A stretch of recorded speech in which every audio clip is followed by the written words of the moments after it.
20 years of excellence. Sun International Institute of Tourism and Management. రాజకీయ నాయకుడిగా మారిన radical పేరు భూమన కరుణాకర్ రెడ్డి గారు, తిరుపతి. భూమన కరుణాకర్ రెడ్డి గారు అనగానే అందరికీ ఒక పొలిటీషియన్ కనిపిస్తారు, టీటీడీ మాజీ చైర్మన్ కనిపిస్తారు. కానీ ఆయనది మరో కోణం ఉంది. ఆ మరో కోణమే ఇప్పుడు మీకు పరిచయం చేస్తున్నాను. భూమన కరుణాకర్ రెడ్డి గారు పొలిటీషియన్ కాకముందు ఒక రాడికల్ విద్యార్థి. రాడికల్గా తిరుపతి ప్రాంతంలో ఎలా చేశారు, ఆయన అన్న సుబ్రహ్మణ్య రెడ్డి గారు అడుగు జాడలు ఎలా నడిచారు, ఆయన సిద్ధాంతాలు ఏ విధంగా ఉండేవి, ఆయన ఐడియాలజీ ఎలాగ ఉండేది, పార్టీ నిర్మాణానికి తిరుపతిలో పాటు రాయలసీమలో ఆయన చేసిన స్టెప్స్ ఎలాగ ఉండేవి, అన్నిటికన్నా ముఖ్యంగా రాడికల్ నుంచి రాజకీయంగా రావడానికి మరో వ్యక్తి పరిచయం అవుతారు. ఆ వ్యక్తి ఎవరు, అది ఎక్కడ పరిచయం అనే విషయాన్ని సార్ అని తెలుసుకుంది. సార్ నమస్తే అండి. మీరంటే సాధారణంగా భూమన కరుణాకర్ రెడ్డి గారు అనగానే టీటీడీ మాజీ చైర్మన్, తిరుపతి ఎమ్మెల్యే, వైసీపీ నాయకుడు, ఇవే తెలుసు. కానీ జనాలకి మీ వెనక మరో కోణం ఉంది. ఆ కోణమే ఈరోజు ఆవిష్కరిస్తున్నాం. మీరు ఒక రాడికల్ స్టూడెంట్, మీకు రాజకీయాలకు ఎలా రావాలనుకున్నారు, ముఖ్యంగా చెప్పాలంటే రాజారెడ్డి గారితో మీకు పరిచయం, జైలు పరిచయం ఎలాగ రాజకీయాలకు తీసుకొచ్చింది, తర్వాత రాజశేఖర రెడ్డి గారి కుటుంబంతో మీకున్న అనుబంధం, ఇంకా మీకు ఎంత బంధం ఉందంటే మీ ఇంటికి కూడా రాజారెడ్డి గారు నిలయమని పెట్టుకున్నారంటే ఆ బంధం ఏ స్థాయికి వచ్చినది చాలా స్పష్టంగా తెలుస్తుంది. ఈ ప్రశ్నలన్నిటికీ చెప్పే ముందు మీ కుటుంబ నేపథ్యం చెప్పండి. రాడికల్గా ఎందుకు మారాలనుకున్నారు, రాడికల్గా మారిన టైంలో మీ భావజాలం, మీ ఐడియాలజీ, తెలుగు మీద ఉన్న పట్టు ఉన్న వీకు రాజకీయంగా వచ్చినప్పుడు ఈ జీన్స్ని, దీనిలో ఉన్న స్ట్రెంగ్త్ని అక్కడ మీకు కోఆపరేట్ చేసిందా లేదా? అంటే మీరు చెప్పినటువంటి నా రెండవ కోణం ఇప్పుడు పూర్తిగా తెలియకపోవటం అన్నది ఏం లేదండి. ఇప్పుడు చాలామందికి నా రెండో కోణం కూడా తెలుసును, కాకపోతే పూర్తిగా వాళ్లకు తెలియదు.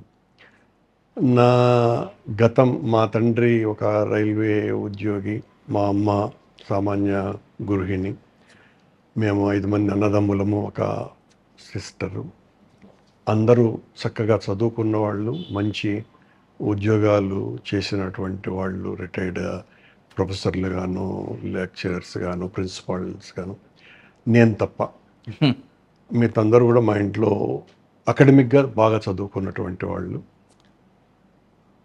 మా ఇంటి నేపథ్యం, మా అన్న భూమన్ గారు తను 68, 67 ప్రాంతాల నుంచి నక్సల్బరీ ఉద్యమం ప్రారంభమైన తొలినాళ్లలోనే ఆయన రాజకీయాల పట్ల ఆకర్షితుడై ఉండేవారు. ఆశ్చర్యంగా నేను ఆ కాలంలో, నేను 7వ క్లాస్ చదువుతున్నటువంటి రోజులలో 67, 68 ఆ ప్రాంతాలలో నేను మొట్టమొదట ఆర్ఎస్ఎస్ పట్ల ఆకర్షితుడనైనాను. నేను కొద్ది రోజులు ఆర్ఎస్ఎస్లో శిక్షణ కూడా పొందాను 7వ క్లాస్ చదువుతున్నప్పుడు. ఇంటికి వచ్చి నేను ఇక్కడ దేవస్థానం హై స్కూల్ అండి. అప్పుడు ఉపద్రష్ట వెంకట్రామయ్య గారని, రంగారావు గారని 2 ఆర్ఎస్ఎస్ ప్రముఖులు ఉండేవారు. అట్లాగే రామిరెడ్డి గారని, అతను ఆదిత్య కాలేజ్ అన్న వెరీ పాపులర్ కాలేజ్ నెల్లూరులో, ఆ తర్వాత ఎప్పుడో లేండి, ఆ తర్వాత 30 ఏళ్ళకి పెట్టుకున్నాడు ఆయన. ఆయన ప్రచారకగా ఉండేవాడు ఆర్ఎస్ఎస్కి. ఆయన మా స్కూల్కి వచ్చి మమ్మల్ని అందరినీ కూడా ప్రభావితం చేసి తన వైపున తిప్పుకోవటం జరిగింది. అలా నేను ఆర్ఎస్ఎస్ శాఖకి చాలా రెగ్యులర్గా, అంటే ఎవ్రీడే వెళ్ళేవాడిని. దేశం పట్ల, దేశభక్తి పట్ల, వీటి మీద అనురక్తిని పెంచుకోవటం ప్రారంభమైంది అప్పుడే. అంటే ఆ దేశభక్తి ఇలాంటివి ఆర్ఎస్ఎస్ వలన నేను నేర్చుకున్నా. అదే సందర్భంలో నేను ఇంట్లో వచ్చి నేను ఆర్ఎస్ఎస్లో చేరినానని చాలా గర్వంగా మా ఇంట్లో చెప్పా.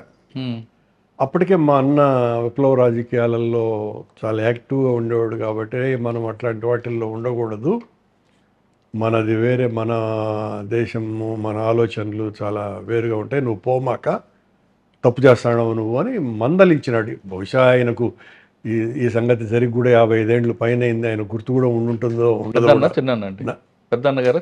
భూమన్ గారే, నాకంటే పెద్దవాడు, 7-8 ఏళ్ళు పెద్దవాడే అని నన్ను హెచ్చరించటం జరిగింది. అదే సందర్భంలో ఆర్ఎస్ఎస్ ఆఫీసులో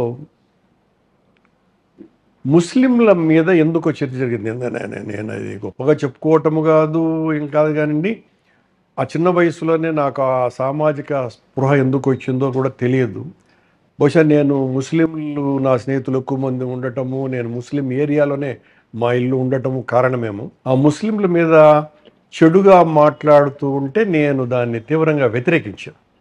ఎందుకు మనం ముస్లింలను అంత వ్యతిరేకించాల్సిన పనేం ఉంది, మీరు ఎట్లా తిడుతున్నారే అని అంటే, తిట్టడం కాదు, విమర్శించటం. అంటే నీకు తెలియదులే అని ఏదో అన్నారు. ముస్లింలు చాలామంది మంచివాళ్ళు ఉండరు, నా స్నేహితులంతా ముస్లింలే అన్న కారణంతో ఏమో నేను విభేదించి మళ్ళా ఆర్ఎస్ఎస్ శాఖకి నేను వెళ్ళల. అట్లాగే మా అన్న ఇన్ఫ్లుయెన్సే ఎక్కువగా పనిచేసి ఉంటుంది.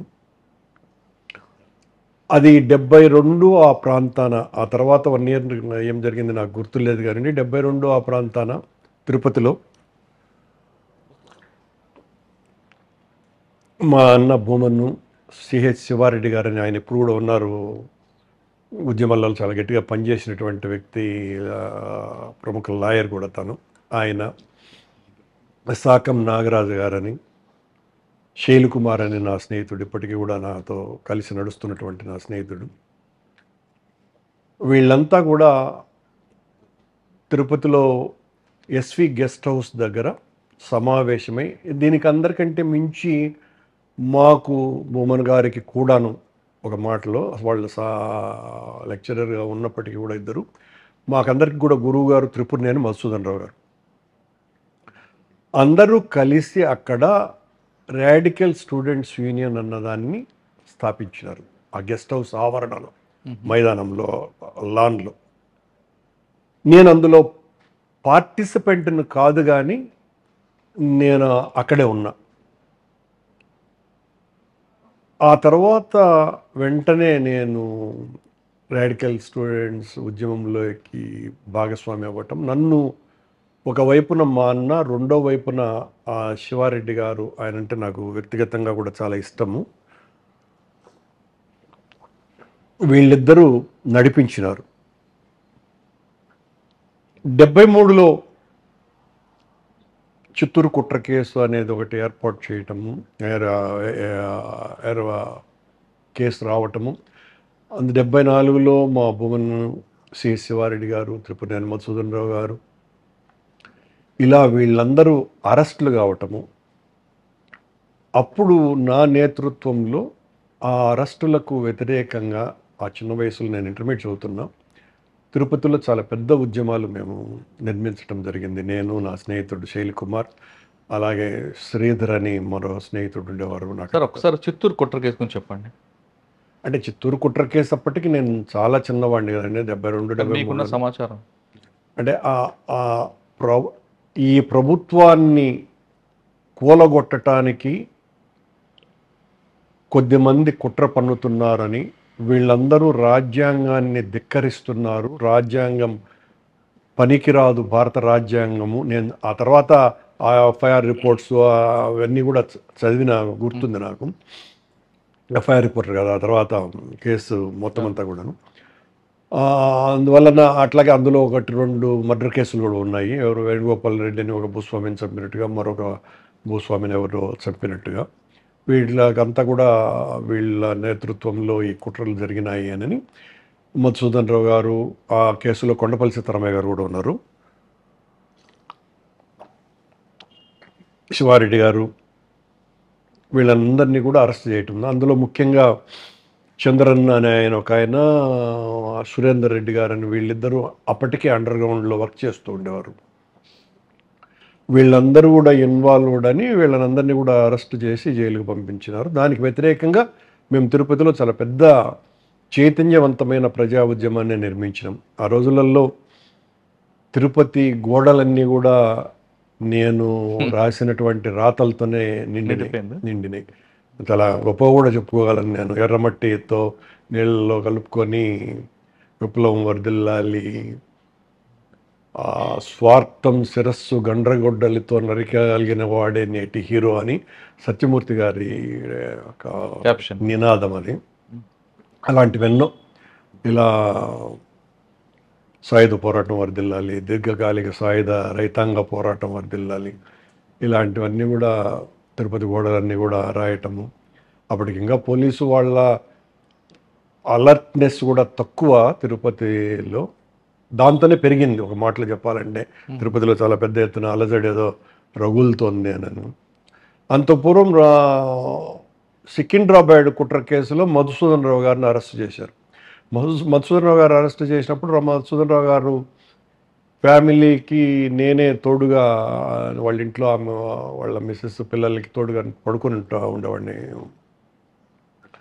ఇలా అంతలోపలే మా ఇంటి మీద పోలీసు వాళ్ళు రైడ్ చేయటము, మా అన్నయ్య పుస్తకాలన్నీ కూడా ఎత్తుకొని పోవటము, ఇలా అనేక రకాలైనటువంటి సంఘటనలు. వీటికి తోడు అధిక ధరలకు వ్యతిరేకంగా, మహిళల పట్ల అసభ్యంగా ప్రవర్తించుతున్నటువంటి తీరులకు వ్యతిరేకంగా ఇవన్నీ కూడా మేము వేలాది మందితో పోరాటాలు చేశాం. బిట్వీన్ 74-75 లోపలే.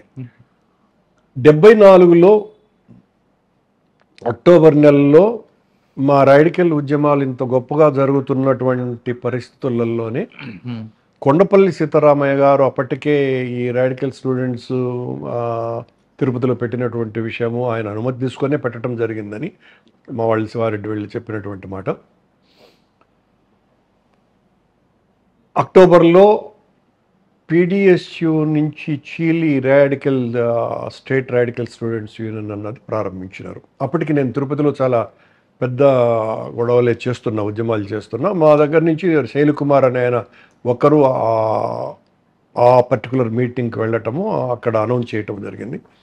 వెంటనే ఫిబ్రవరిలో రాడికల్ మహాసభ జరిగింది. అందులో కూడా మేమందరం తిరుపతి నుంచి దాదాపు ఒక 30-40 మంది పార్టిసిపేట్ అవ్వటం జరిగింది. మధ్యకాలాన అనేక రకాలైనటువంటి పోరాటాలు చేస్తూ వచ్చినాము. 26 జూన్ ఎమర్జెన్సీ ప్రకటించటం జరిగింది. ప్రకటించిన మరుసటి రోజు నుంచి ఏం చేస్తారు అనేటువంటి ఒక చర్చ మా మధ్యన జరుగుతూ ఉన్న క్రమంలోనే జూలై 4న నన్ను, మా అన్న భూమన్ని ఇద్దరిని కూడా మా ఇంట్లో మేము పడుకొని ఉన్నప్పుడు అర్ధరాత్రి 2 గంటలప్పుడు అరెస్ట్ చేశారు. అంటే పోలీసు వాళ్ళు వచ్చి తీసుకుపోయారు. అంటే కేసులో భాగంగా లేదా ఎమర్జెన్సీలో ఏదో చేస్తారని? ఎమర్జెన్సీలో భాగంగా. కేసు నేను తెలియదు, మాకు తీసుకెళ్ళారు. అప్పటికి ఎమర్జెన్సీనా కేసా అనేది ఏమీ తెలియదు. బహుశా మేమిద్దరమే అరెస్ట్ అయిన పోలీస్ స్టేషన్కి పోయినప్పుడు మేమిద్దరమే ఉన్నాం అనుకుంటా. వెంటనే శివారెడ్డి, కృష్ణస్వామి గారు, త్రిపునేని మధుసూదన్ రావు గారు, ఇట్లా మొత్తం అంతా కూడా మేము, శ్రీధర్ గారు, శైలకుమార్, ఒక 13 మంది ఉదయం 7 గంటలకల్లా తేలాం. మమ్మల్ని అరెస్ట్ చేశారు అన్నటువంటి విషయం స్పష్టంగా తెలిసింది. సాయంత్రం వరకు అక్కడే ఉంచి సాయంత్రం 6 గంటల ప్రాంతాన మమ్మల్ని ముషీరాబాద్ జైలుకు తరలించారు. తిరుపతి నుంచి ముషీరాబాద్ తీసుకొచ్చారు. అవునండి. ఇంకా చిత్తూరులో జైలు ఉన్నాయి కదా అప్పుడు?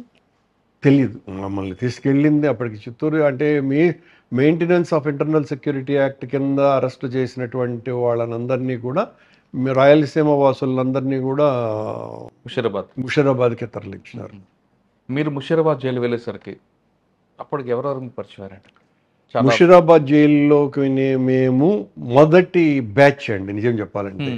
ఎమర్జెన్సీ అరెస్ట్ అయిన వాళ్ళల్లో మొదటి బ్యాచ్ మేమే, 13 మంది తిరుపతి బ్యాచ్. నా నంబరే ఆఖరి నంబరు మా 13 మందిలో. నాది 27, నా ఖైదీ నంబర్ అంటారా ఏమంటారు దాన్ని, అండర్ ట్రయల్ కూడా కాదు. అంటే మా మీద కేసులు లేవు కదా, కేసు అనేది లేదు. కేసు లేకుండానే మొత్తం 21 నెలలు జైల్లో వచ్చినారు. తెలిసినటువంటి వ్యక్తి ఒకరు లోపలికి పోగానే ఆ సాయంత్రం ఎంవి రమణారెడ్డి గారు, రుదుటూరు ఎంవి రమణారెడ్డి గారు. ఆయన అంతకుముందే మాకు బాగా తెలిసినటువంటి వ్యక్తి. విప్లవ రాజకీయాలు తిరుపతిలో కూడా ఆయనతో పరిచయాలు మాకు ఎక్కువ ఉన్న, మా ఫ్యామిలీతో పర్టికులర్ మా అన్నకు మంచి ఫ్రెండ్ కూడా అంటారు.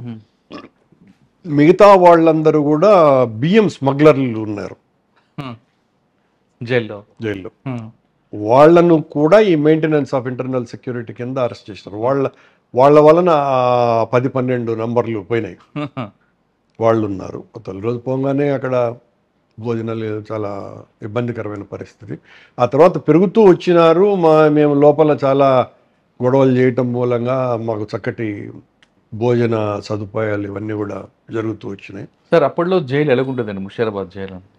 ఎలా ఉండేది అంటే సినిమాలో చూపించినట్లుగానే ఉండేది? సినిమాలో చూపించినట్లుగానే అందరికీ ఒక బ్యారెక్, లోపటే టాయిలెట్? కాదండి, అంటే మేము పొలిటికల్ ప్రిజనర్స్ కాబట్టి తొలి 10 రోజులు భోజనం చాలా ఇబ్బందికరంగా ఉండినప్పటికీ ఆ తర్వాత మాకు ఈ మీసా డిటెన్యూలకి ప్రత్యేకమైనటువంటి సదుపాయాలు చాలా కలిగించారు. చాలా మంచి భోజనం మేమే చేసుకునేవాళ్ళం. ప్రతి ఒక్కరికి ఒక కాట్ ఉండేది, ఒక పైన ఫ్యాన్ ఉండేది. మా బ్యారక్లో దాదాపు 16 మంది 17 మంది ఉండేవాళ్ళము. అందరికి కలిపి ఒక టాయిలెట్ ఉండేది. బయటంగా చాలా పెద్ద బ్యారక్లు కూడా ఉండేటివి. ఒకే బ్యారక్లో 70-80 మంది ఉండేటువంటి బ్యారక్లు కూడా. మా పక్కన ఇంకొంచెం చిన్న గది ఉండేది. అందులో వి రామారావు గారని, ఆ తర్వాత ఆయన సిక్కిం గవర్నర్గా అయినాడు, మా పక్క రూమే. అలాగే జూపూడి యజ్ఞనారాయణ గారని ఎమ్మెల్సీ ఉండే ఆయన, వైసి రంగారెడ్డి అని ఎమ్మెల్సీ ఉండే ఆయన, తర్మెల్ రామదాస్ రెడ్డి గారు, నాయిరెడ్డి గారు తమ్ముడు, వీళ్ళు నలుగురు ఉన్నట్టు గుర్తు ఆ రూమ్లో.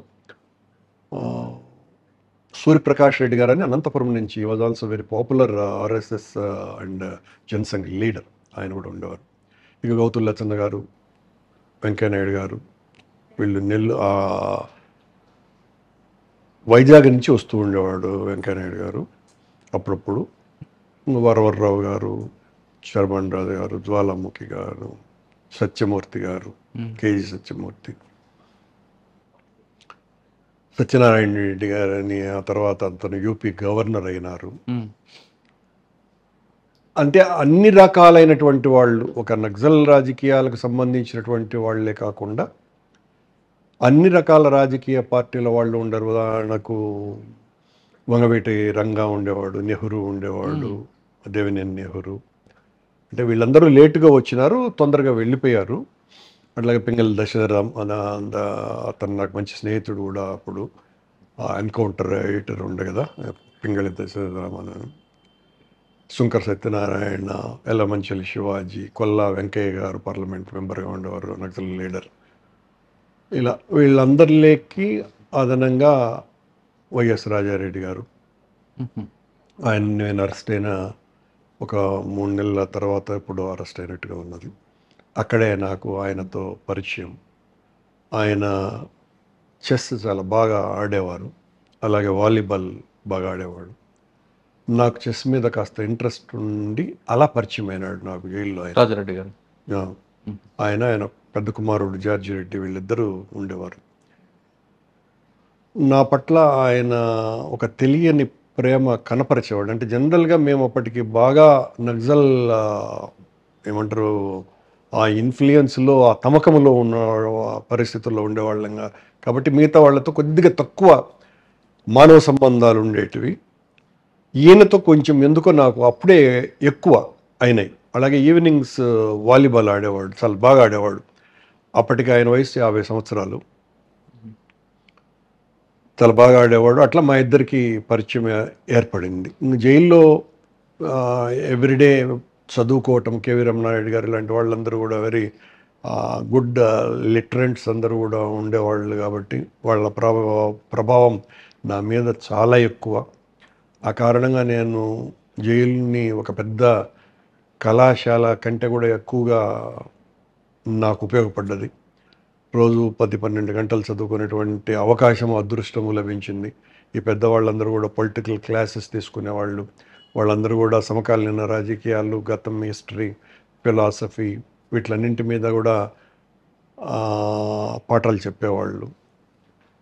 అందువలన ఒకవైపున సాహిత్యం పట్ల, మరొక వైపున చరిత్ర పట్ల, మరొక వైపున ఫిలాసఫీ పట్ల, మానసిక శాస్త్రం పట్ల, సామాజిక చింతన, ఇవన్నీ కూడాను అంతకు పూర్వం 3 సంవత్సరాలుగా రాజకీయాలలో రాడికల్ నేపథ్యంలో ఉన్నప్పటికంటే కూడా అతి చిన్న వయసులోనే నాకు ఒక వరంగా నేర్చుకునేటువంటి అవకాశం దొరికింది.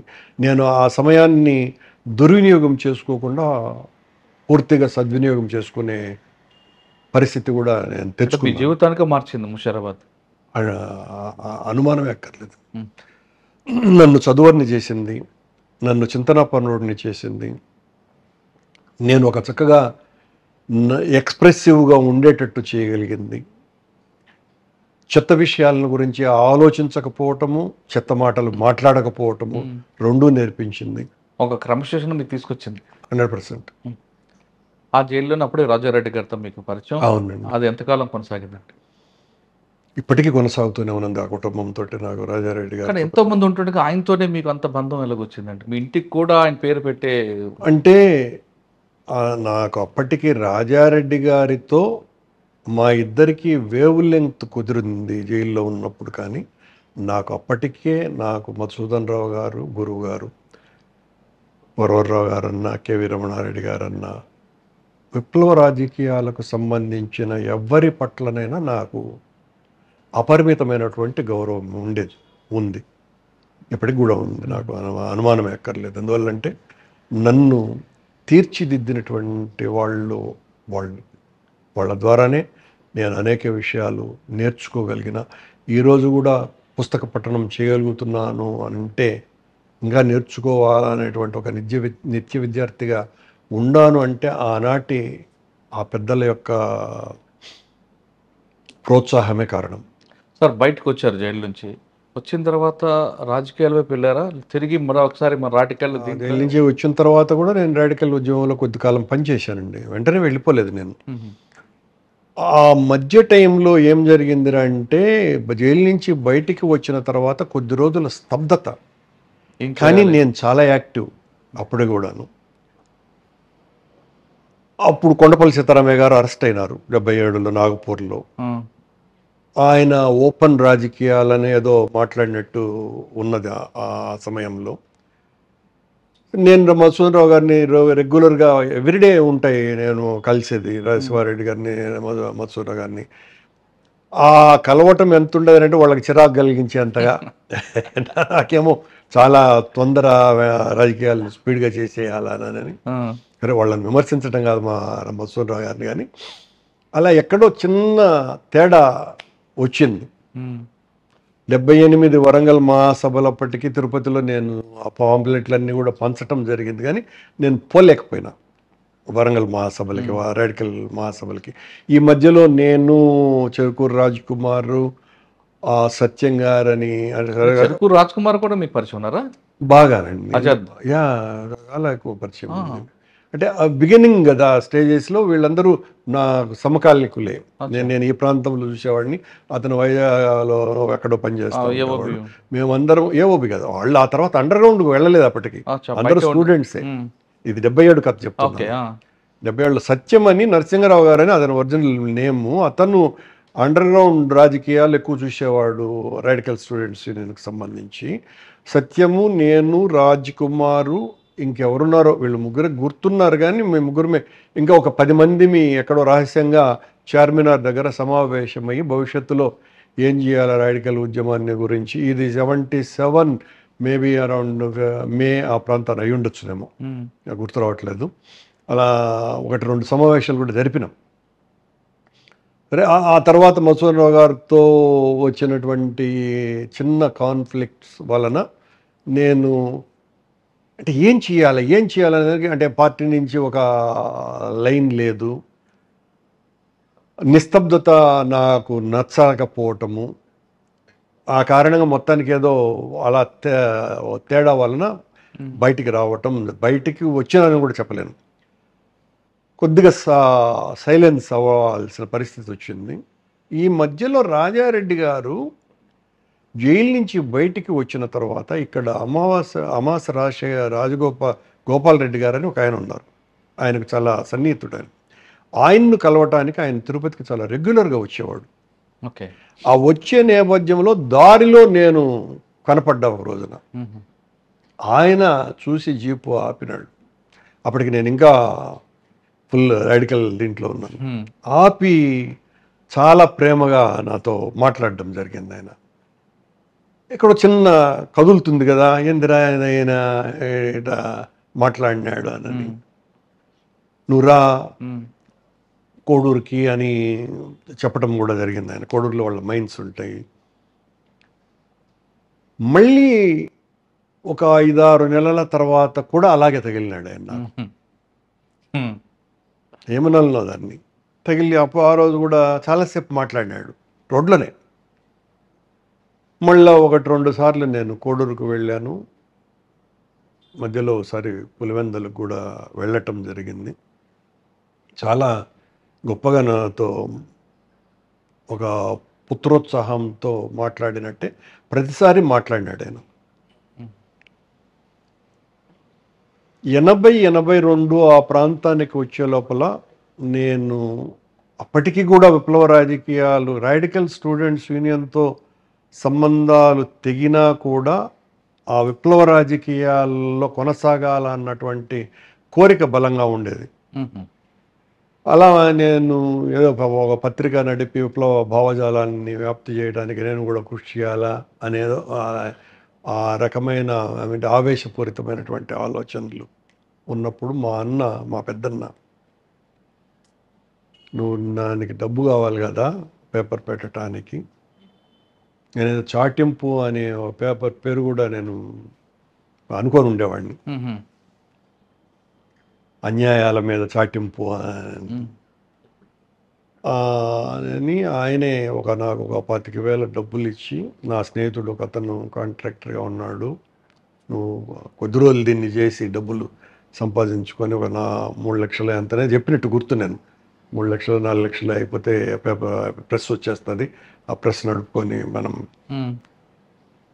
చెయ్యొచ్చును అని అంటే ఆయన 25,000 డబ్బులు ఇచ్చి నన్ను మహారాష్ట్రకు పంపినాడు. ఆయన స్నేహితుడు ఒక ఆయన ఇంజనీర్ లీవ్ పెట్టి కాంట్రాక్ట్ చేస్తూ ఉంటే అక్కడ నేను ఒక 1.5 సంవత్సరం నరకయాతన అనుభవించి ఉన్న డబ్బంతా కూడా పోగొట్టుకొని. ఎందుకండి?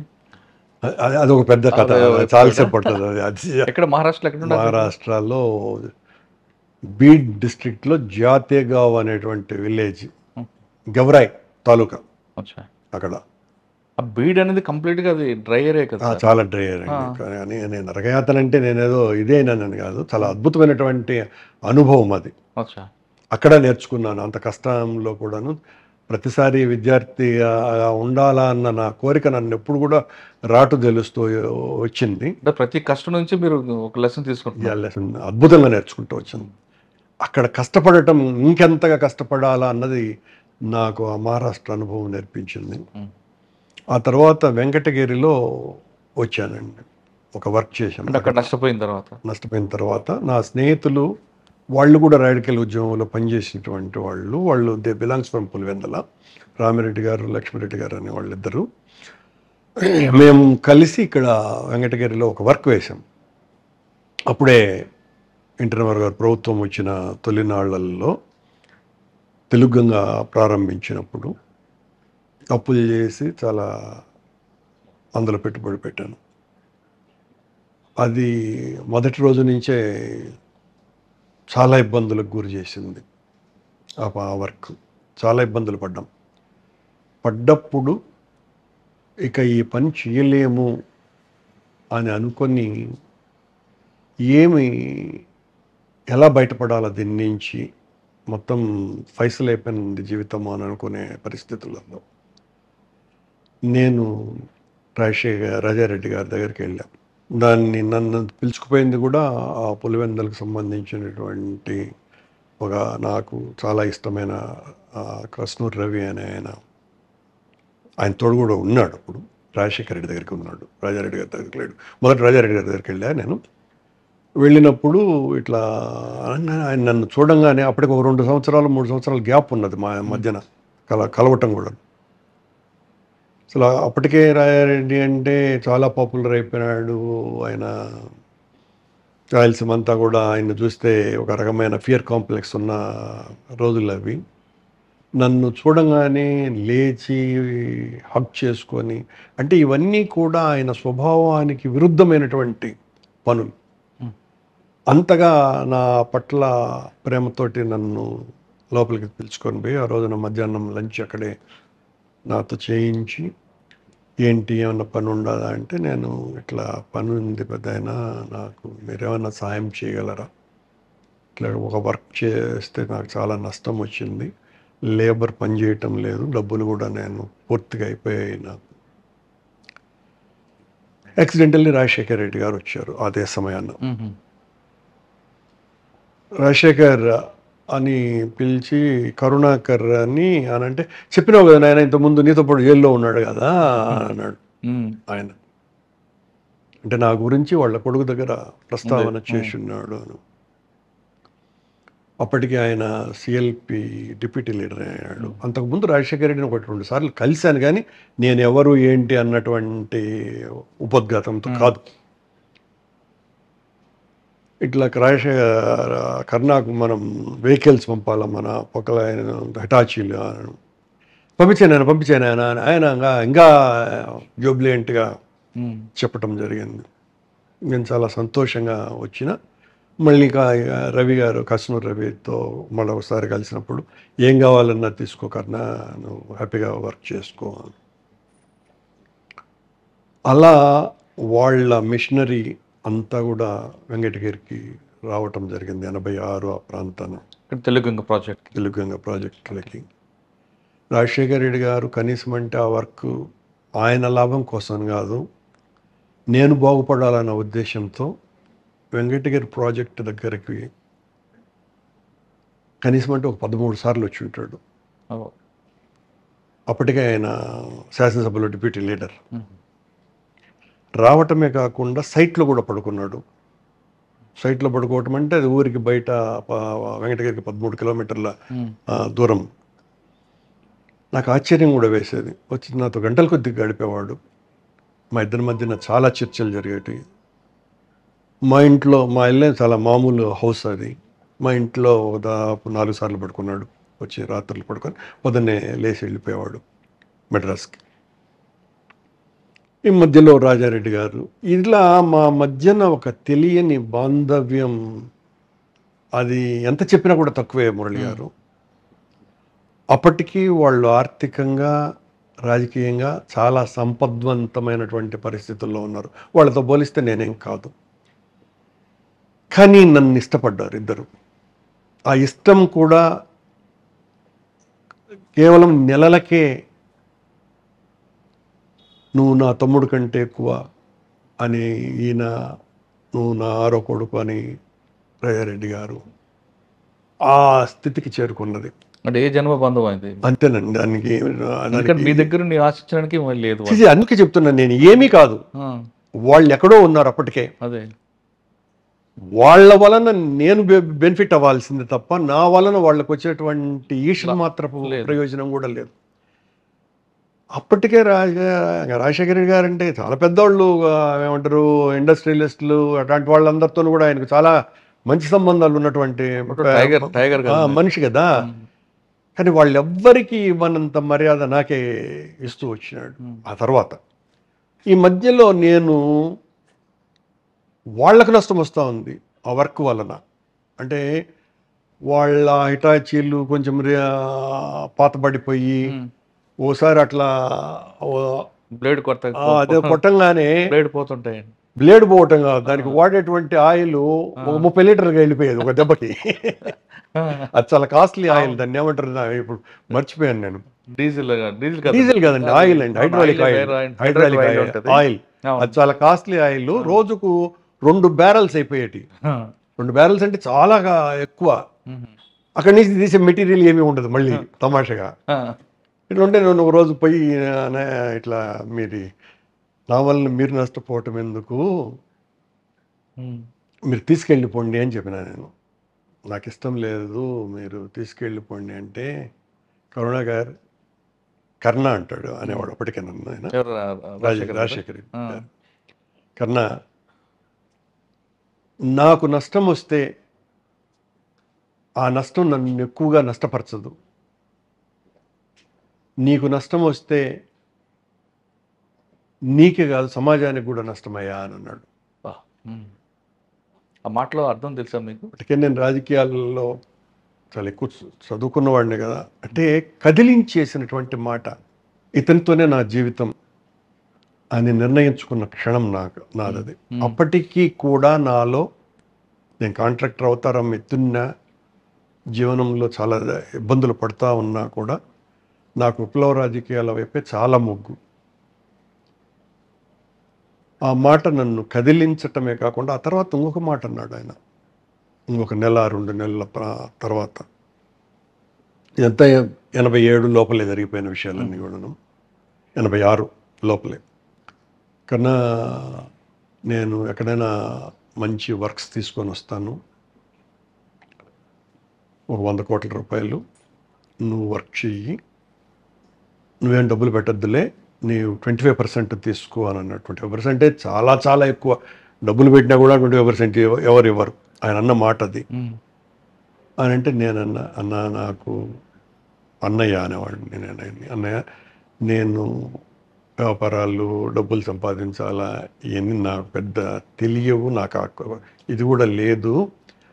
నేను మీకు ఉపయోగపడతా వేరు రూపంగా, అది కూడాను మీకు ఒక అడ్వైజర్గాను, రహస్యంగా నేను బయట కనపడకుండా ఉండేటట్టుగా నేను మీకు ఉపయోగపడితే నన్ను ఉపయోగించుకోండి మీరు అని నేను అనటం జరిగింది.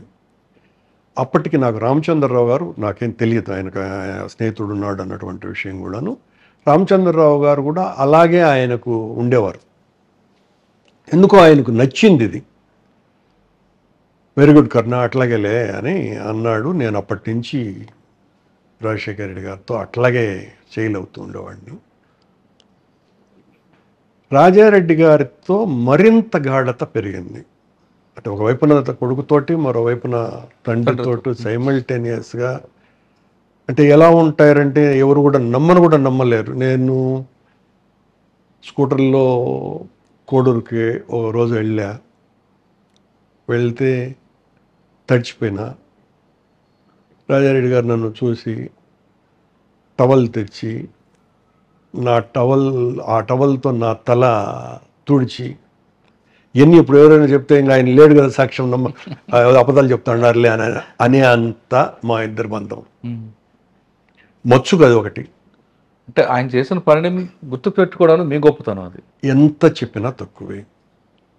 నాకు తెలిసినటువంటిది ఒకటేనండి, రాజారెడ్డి గారు, రాజశేఖర రెడ్డి గారు, నేను ఎవరితోనైనా కూడా నాకు ప్రేమ అంటే చాలా ఇష్టం, మనుషుల పట్ల. నేను అందుకే ఇప్పుడు కూడా నా గురువు గారు నన్ను నడిపించిన మీ ఇంటర్వ్యూ మొదట్లో నేనేం చెప్పా పాత వాళ్ళని గురించి, నేను ఎవరిని వరవరరావు గారితో ఎవరిని కూడా మర్చిపోలేను. గతం మర్చిపోలేదు కాబట్టి ఈ స్థాయికి వచ్చారేమో. స్థాయి తర్వాత నేను మర్చిపోలేను. అందులో వీళ్ళిద్దరిని నా గమనాన్ని, జీవనాన్నే మార్చినటువంటి వ్యక్తులు రాజశేఖర రెడ్డి గారు, రాజారెడ్డి గారు. మర్చిపోవటం అన్నది సాధ్యం కానటువంటి విషయం. నేను చనిపోయేంత వరకు కూడా జరగని పని. ఇలా నాకు రాజశేఖర రెడ్డి గారికి, నాకు రాజారెడ్డి గారికి చాలా చాలా బాంధవ్యం పెరిగి, అది ఎంత దూరం పోయిందంటే, సపోజ్ నేను రాజశేఖర రెడ్డి గారు ఏదైనా బయటి ఊర్లకు పోయినప్పుడు, ఆ తర్వాత చాలా సంవత్సరాలకు చెప్తున్నా, వేరే రూమ్లో కూడా నన్ను పండబెట్టుకునేవాడు కాదు. నేను ఇంకో రూమ్ తీసుకుంటే పని లేక నా రూమ్ తీసుకునేదాన్ని. మేమిద్దరము ఒకే రూమ్లో పడుకున్నటువంటి సందర్భాలు కూడా కనీసం 12-13 ఉంటాయి, అంటే ఒకే బెడ్ మీద. అలాగే రాజారెడ్డి గారితో కూడా. రాజారెడ్డి గారు అయితే మా ఇంట్లోనే కొన్ని వందల రాత్రులు మాతోనే తిరుపతిలోనే గడిపినారు కూడా. అలా ఎక్కడైనా ఎవరితో నన్ను పరిచయం చేసినప్పుడు కూడా రాజశేఖర రెడ్డి గారు more than my brother, is my family member, ఇట్లాగే పరిచయం చేసేవాడు. అప్పటికి కూడా అది 97-98 ప్రాంతాలకు కూడా అప్పటికి ఇంకా ఎదిగిపోతూనే ఉన్నాడు ఆయన, విరాట్ స్వరూపుడుగా. నేను మామూలు మనిషిని అయినా ఈ మామూలు మనిషిని ఆయన ఆకాశమంతా ఎత్తుగా చూపించి పరిచయం చేసేవారు, నన్ను అలాగే చూసుకుంటూ ఉండేవారు. రీజన్ అన్నది నా వ్యక్తిత్వం అని నేనంటే కూడా చాలా తప్పు అది. ఎందువల్లంటే వాళ్ళకి నచ్చిన అంశాలు, వాళ్ళిద్దరికీ నచ్చిన అంశాలు 4-5 ఉన్నాయి. అలా మాకు కుదిరింది, నడిచింది. సార్, రాజశేఖర రెడ్డి గారితో మీరు చాలా జర్నీ చేశారు. ఆయన ఎప్పుడు కూడా వైట్ పంచ కట్టడం అది కాకుండా 97-98 ఆ ప్రాంతంలో ఆయన ప్యాంటు షర్టు కాకి డ్రెస్ వేసుకుని తిరిగి 97-92 కదండి, అంటే ముందు నుంచి వేసారు. కాకి డ్రెస్ ఎందుకు వేసుకున్నారు? కాకి డ్రెస్ కాదండి, దాన్ని ఏమంటారంటే అంటే కాకి కలర్ కాదు కాదు కానీ కాదు కాదు అదేమో హాఫ్ షర్టును సేమ్ ప్యాంట్ వేసుకొని వేసేవాడు. వచ్చేవారు కదా. ఆయన ఆయన అంతకుముందు కాదు, ఫ్రమ్ పాలిటీషియన్ అయినప్పటి నుంచి 82 ప్యాంటు నుంచి. షర్ట్ ఒకటే కలర్ ఉండేదండి. అవునండి, దాని ఏదా సఫారీ సఫారీ సఫారీ అంటారు. ఆ సఫారీ సఫారీ కూడా కాకి అన్నది కలర్ లో ఉండేదండి. కాకి కలర్ కాదు అని డిఫరెంట్ కలర్స్ వేసేవారు. ఉమ్. అంటే మీకు ఆయన అప్పటికి మీరు చిన్నతనంలో మా చిన్నతనంలో వచ్చేవారు. మీకు తెలియదు కాబట్టి, నాకు ముందు నుంచే తెలుసు కాబట్టి, సఫారీ చాలా ఎక్కువ వేసేవారు. పొలిటికల్ యాక్టివిటీస్ ఉన్నప్పుడు ఉమ్. పంచేలో ఉండేవాడు. ఉహుం. మిగతా టైం అంతా కూడా సఫారీలోనే ఎక్కువ ఉంటారు. అచ్చా. ఢిల్లీకి పోయినా, చెన్నైలో అయినా, ఉహుం. హైదరాబాదులో ఇంట్లోనైనా కూడాను ఎక్కువగా సఫారీలోనే ఉండేది ఆయన. అదే. తర్వాత పూర్తిగా మానేశాడు. మా తర్వాత ప్యాంట్ షర్ట్ వేసేవాడు. ఓకే. సీఎం అయినా కూడా ప్యాంట్ షర్ట్ వేశారుగా. కానీ మా చిన్నతనంలో ఆయన సఫారీ డ్రెస్ తోనే ఆయన కట్అవుట్లు చూసేవాళ్ళం. అది నాన్ పొలిటికల్ యాక్టివిటీస్లో సఫారీనే. సార్, ఈ మీ జర్నీ చెప్తున్నారు. మీ లైఫ్లో టర్నింగ్ తిప్పిన పాయింట్ కొన్ని ఉన్నాయి. మీ వైఫ్ మేడం ఎలా పరిచయం అయ్యారు, మీరు ఆ విషయం చెప్తారు. ఎవరండి? మీ పెళ్ళి. పెళ్ళి నాకు మా మరదలేనండి అమ్మాయి. మా సిస్టర్స్ హస్బెండ్, అంటే మా బావ చెల్లెలు. తను పెళ్లి చేసుకోవాలా అనే ఆలోచన ఉండే. ఆ తర్వాత అది నేను చాలా యాక్టివ్గా రాజకీయాలలో పొలిటికల్ రాడికల్ దీంట్లో ఉన్నప్పుడే మళ్ళీ దాన్ని మర్చిపోయినాను. నిజానికి పెద్ద పట్టించుకోలేదు. నేను ఎట్లాగో అండర్ గ్రౌండ్కి పోవాలన్నంత స్పీడ్గా కూడా నా ఆలోచనలు ఉండేటివి. తర్వాత మా మదర్ చనిపోయిన తర్వాత 81లో చనిపోయారు ఆవిడ. మళ్ళీ తనే నన్ను అడగటం జరిగింది, తనకు పెళ్లి సంబంధాలు చూస్తూ ఉంటే. తనే అడిగిన తర్వాత నేను మళ్ళీ కాదనలేను. ఎవరు అడిగారు ముందు? మేడం నువ్వు మా మిస్సెస్ అని. తనే ఇట్లా నువ్వు అప్పుడెప్పుడు అనుకున్నావంట, మీరు అనుకున్నారట కదా నన్ను చేసుకోవాలని, ఇప్పుడు నాకు పెళ్లి సంబంధాలు చూస్తున్నారు అని ఏదో అన్నా. నేను అన్నాను కానీ మళ్ళీ ఇంటికి లోపలికి పోయిన తర్వాత ఇదేందోనని అప్పటి నుంచి పెరిగింది. మేము రాడికల్స్గా చాలా యాక్టివ్గా ఉన్న రోజులలో మదనపల్లిలో రాడికల్ స్టూడెంట్స్ యూనియన్ అన్నదే లేదు. రాడికల్ స్టూడెంట్స్ యూనియన్ పెట్టిందే తిరుపతిలో. మీకు చెప్తున్నా, రాడికల్ స్టూడెంట్స్ యూనియన్ 1972లో నేను చెప్పాను కదా, ఎస్వి గెస్ట్ హౌస్లో పుట్టినప్పటి నుంచి వ్యవస్థాపక సభ్యులలో నేను కూడా ఒకడిని. ఆ రోజున ఆ క్షణాన్ని అందులో ఇన్వాల్వ్ కాకపోయినా ఇమీడియట్గా దాన్ని కొండపల్లి సీతారామయ్య గారి యొక్క అనుమతితో 74లో స్టేట్ రాడికల్ స్టూడెంట్స్ యూనియన్గా మార్చారు. పీడిఎస్యూను చీల్చి. అది 74 అక్టోబర్. ఈ బిట్వీన్ 73 and 75 యాక్టివిటీ అంతా కూడా రాడికల్ ఉద్యమం అంతా తిరుపతే. తిరుపతినండి, తిరుపతి. మదనపల్లికి మాకు అసలు సంబంధమే లేదు. సరే, మనం రాజకీయాలకు వద్దామండి. ఇటు ఒకవైపు మీరు చేస్తుంటే రాజశేఖర రెడ్డి గారి సపోర్ట్తో మీరు స్టాండర్డ్ అవుతున్నారు, పెళ్లి చేసుకున్నారు. కానీ మీ ఇంటికి రాజారెడ్డి గారి నిలయం అని పేరు పెట్టడానికి కారణం ఏంటి? నాకు రాజశేఖర రెడ్డి గారు, రాజారెడ్డి గారి మీద ఉన్నటువంటి ప్రేమే అని చెప్పాను కదా. నేను ఎంత చెప్పినా కూడా తక్కువేనండి. నాకు వాళ్ళు చేసినటువంటి సహాయము, ఇచ్చినటువంటి ప్రేమ, నేను కృతజ్ఞత చూపకపోతే ఇంటి మీద అన్నది చాలా చిన్న విషయం. అసలు అదే మా ఇంటి పేరు ఏదో సాధారణంగా అమ్మా నాన్న పేరు పెట్టుకుంటారు కదా, రాజారెడ్డి గారి పేరు పెట్టుకోవాలా అనేది నాకు అనిపించినటువంటి. సార్, మీరు అంతగా ప్రేమించిన రాజారెడ్డి గారు హత్య గురి కావడం పట్ల మీరు ఏమనుకుంటారు? దాదాపు సంఘటన తెలిసిన వెంటనే మీరు ఎలా వెళ్ళారు? 3 సంవత్సరాల పాటు నేను మనిషిగా కూడా కాలేకపోయినా. అంటే నేను ఏడవని రోజే లేదు. రాజారెడ్డి గారు చనిపోయిన రోజు నా దగ్గర నుంచే పోయినారు ఆయన తిరుపతిలో. మా ఇంటి నుంచే వెళ్ళారు ముందు రోజు. అట్లా వెళ్తున్నాను, అక్కడ ఏదో చిన్న ఆ వేముల ఎస్ఐ నాగేశ్వర్ రెడ్డి అనే పేరు అనుకుంటా, అతని మీద ఏదో చెప్పారు, ఇట్లా రాతి పలుకుతున్నాడు అని సంథింగ్ ఏదో ముందు రోజు. ద సేమ్ డే నేను రాజశేఖర రెడ్డి గారి పని మీదనే నేను జైసల్మేర్ వెళ్ళాను.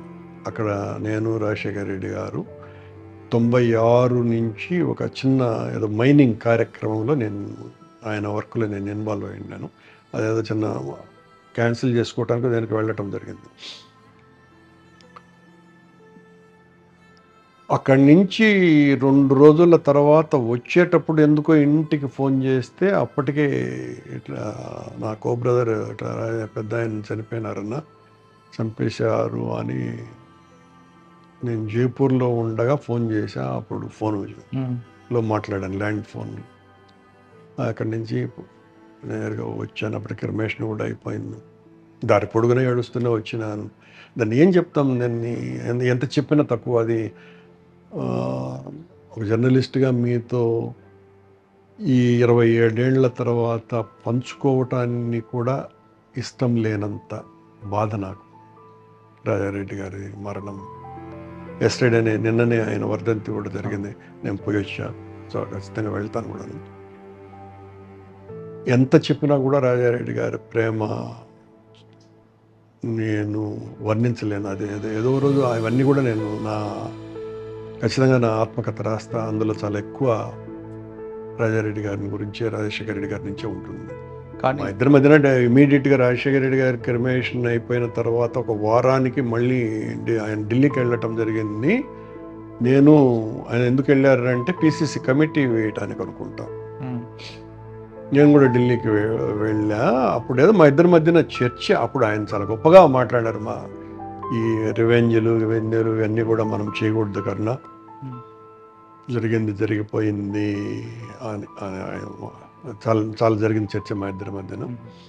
అప్పుడే నిన్ను కూడా కమిటీలో వేస్తున్నాను, సెక్రటరీగా నిన్ను తీసుకుంటున్నాను, నాకు సెక్రటరీగా నువ్వే ఉందువు అని. అంటే అది ఇప్పుడు అనవసరం. సార్ ఆ తర్వాత రాజకీయంగా వచ్చారు. దాదాపు 17 సంవత్సరాలైన ప్రతిపక్ష నేతగా ఉన్నారు. అంటే ఆ స్థాయికి రావడానికి అంత బేస్లో కష్టపడ్డారు కాబట్టి ఆ స్థాయికి వచ్చారు.